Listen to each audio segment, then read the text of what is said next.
I just want to say I'm blessed to be back, blessed to be a part of the Who Dat family. Um, couldn't do this without my family, couldn't do this without God, and just it's an honor. Jonathan, did you look around much or talk to many other teams, or was it kind of figuring out a way to get back here the main priority? Um, Talked to a few other teams, but main priority was kind of staying around. I'm happy here, love being close to home, being close to my family, being close to the ranch, and I love this team. I love the culture here. I kind of grew up a Saints fan, it's kind of been my team since, because coming from Mississippi. So, you know, I love it here, don't really want to go anywhere else. So kind of staying here was kind of like my priority. And how about role with the team specifically? I know obviously you bounced around a few places at the end of that 2022 season, and then it took a little while to find your niche in New Orleans. But do you think they ended up finding the best way to use you, and you ended up showing them your value toward the end of the season? I mean, I don't really worry about that kind of stuff. I mean, I don't really think I bounced around. More so, just think I was just trying to find a team that needed the help at the time, and so done that. Coming back here, they'll find a way to use me, and whichever way they use me, I'll be fine with it. So just trying to do whatever I can to help the team win, because at the end of the day, that's all that matters. Jonathan, your thoughts on what the Saints have done so far, defensive side of the ball, Chase Young, Willie Gay Jr., those two players especially. Yeah, I mean, super excited to kind of play along with those guys, play with Willie back in college. I know he's a dog, he's won 2 Super Bowls since he's been in the league. Chase, coming over is going to help with the pass rush because, rushing coverage goes together. So, super excited to be with those guys. Can't wait to see what we all can do once we get back out here together. Jonathan, I know you said that you're not really too worried right now about role and all that, and trying to figure out how to contribute to the team. But I mean, those last two games where you got the start at strong safety opposite Tyrann Mathieu, you drew a lot of praise throughout that time. Is that something that you would take as a full time role in 2024 if it was presented to you, and if you earned that?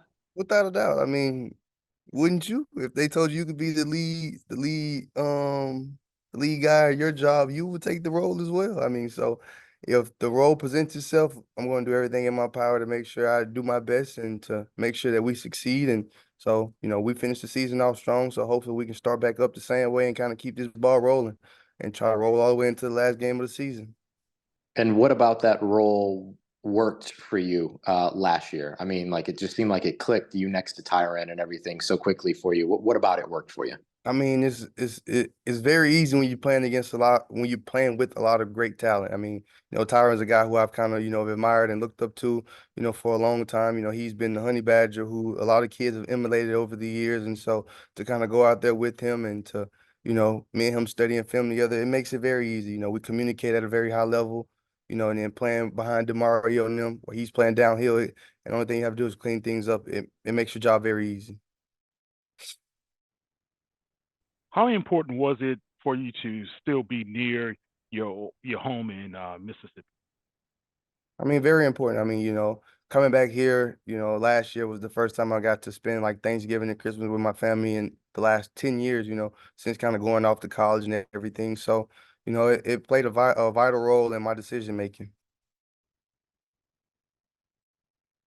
How ecstatic were they to learn that you're coming back to the New Orleans?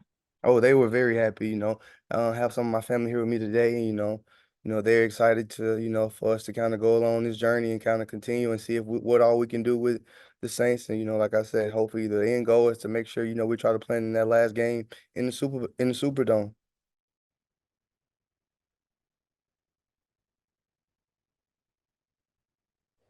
Hey, Jonathan, I want to clarify something you said earlier. When you said you were resigning, did you say you were happy to be near the ranch? Like, were you talking about Yeah. your family ranch? Yeah, I have a ranch. So we have a ranch in Summerall, Mississippi. It's called Rains Ranch. So looking to open up soon. Kind of going to be open for the public. Pretty much going to be a one-stop shop. Having an equestrian center where we're going to be boarding horses, offering trail rides, horse riding lessons, lodgings, pretty much anything you could think of.